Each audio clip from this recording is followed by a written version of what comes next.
नमस्कार साथियों। मैं आज आपका फ्रंटलाइन भारत पे एक बार फिर से स्वागत करता हूँ। आज हमारा मेन टॉपिक ऑफ कन्वर्सेशन रहेगा मांडवी हिडमा की मृत्यु, नक्सलवाद, माओवाद और भारत में इसका किस तरह बढ़ा और किस तरह भी इसकी क्या स्थिति है। हम लोग इसके ऊपर आज विश्लेषण करेंगे और जानेंगे इसके बारे में। तो चलिए शुरू करते हैं। पहले हम लोग ये जानते हैं कि क्या मुख्य खबर अभी इसके बारे में चल रही है।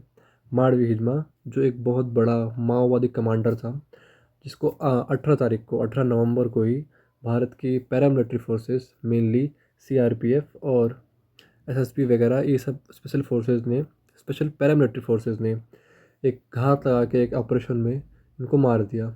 मांडवी हिजमा एक बहुत बड़ा कमांडर था माओवादी और कम्युनिस्ट का। ऐसा माना जाता है कि इसने कम से कम 200 सिक्योरिटी पर्सनल्स की हत्या इस अकेले माओवादी की वजह से हुई है। ये सिर्फ एक नॉर्मल कमांडर नहीं था, ये एक स्ट्रेटेजिस्ट था। चलिए इसके बारे में हम लोग थोड़ा पहले जान लेते हैं। इसका जन्म 1981 में हुआ था। पूर्वाती पूर्वाती नाम का एक गांव था जो मध्य प्रदेश में आता है।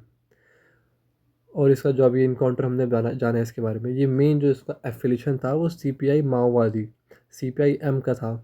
एक बहुत बड़ा मेंबर था। शुरुआत तो इसने क्या था, हम्बल मेंबर के तौर पे शुरू किया था, बट ये धीरे धीरे चलते चलते एक बहुत बड़ा कमांडर बन गया। अभी इसके बारे में थोड़ा और जानने से पहले हम लोग नक्सलवाद के बारे में थोड़ा जान लेते हैं। नक्सलवाद, जैसा कि हम सब जानते हैं कि कम्युनिस्ट की जो आइडियोलॉजी है उसको मानते हैं। इसमें ये मानते हैं कि अमीरों और गरीबों के बीच बहुत भेदभाव है, तो इसके लिए इस बात में लड़ते हैं।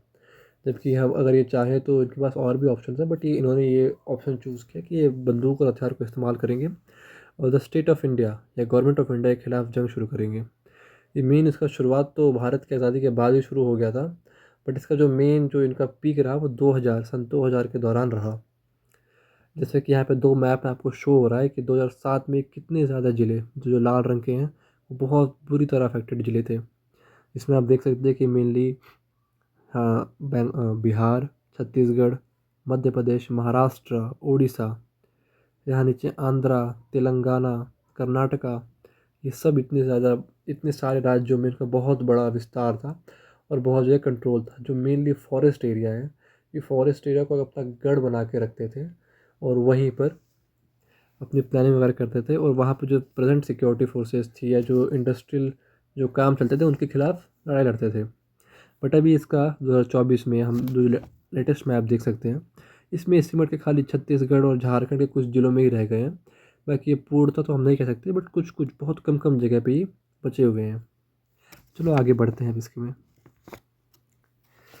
अभी हिडम्बा के बारे में थोड़ा और जानते हैं कि हिडम्बा ने कितने सारे अटैक सिर्फ और सिर्फ सिक्योरिटी पर्सनस पे किए थे।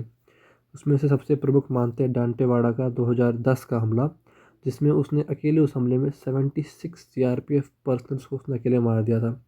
2013 का मैसेकर, जिसमें उसने 27 लोग और मेनली पॉलिटिकल लीडर्स को उसमें टारगेट किया गया था। 2017 का बुकमा बुक बुरकपाल एम्बुश, जिसमें 25 सीआरपीएफ के मेंबर्स को मारा गया था। ऐसे ही करते करते इसने कई सारे एम्बुसेस और ऐसे ही छुप छुप के गुरिल्ला वॉरफेयर लड़ा। अब ये जानते हैं कि इसको मारना इतना बड़ा ब्लो क्यों कह सकते हैं हम लोग माओवादियों के खिलाफ।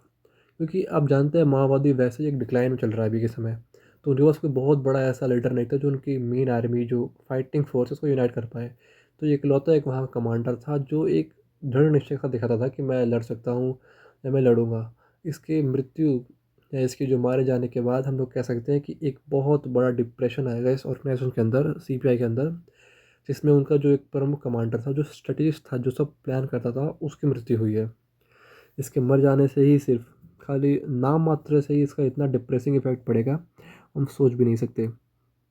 और पिछले 3 दशकों से इसको लीड कर रहा है, इसका पार्ट बना हुआ है।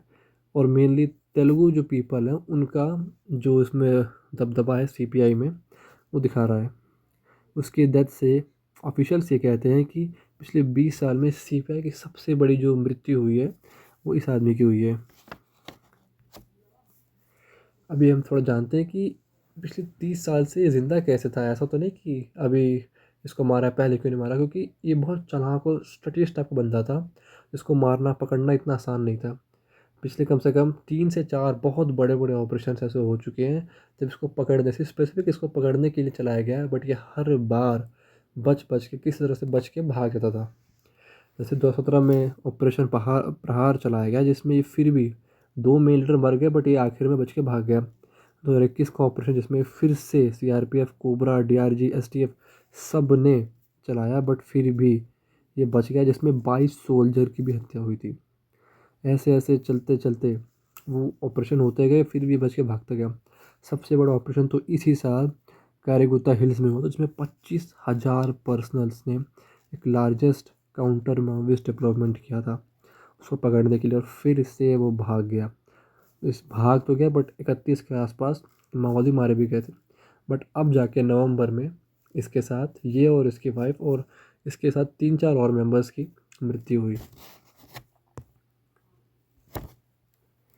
अब हम ये तो समझ गए कि इसकी हत्या हो गई और माओवादी डिक्लाइन में है। पर तब हम इसके बारे में थोड़ा और जानते हैं कि डिक्लाइन में कैसे है, इसके पीछे गवर्नमेंट का क्या रिस्पॉन्स था, क्या स्ट्रेटीज थी। इसमें जो मेन स्ट्रेटीज गवर्नमेंट ने चलाई है वो हम लोग देख पाते हैं 2011 से इसके बारे में शुरू हो गया था।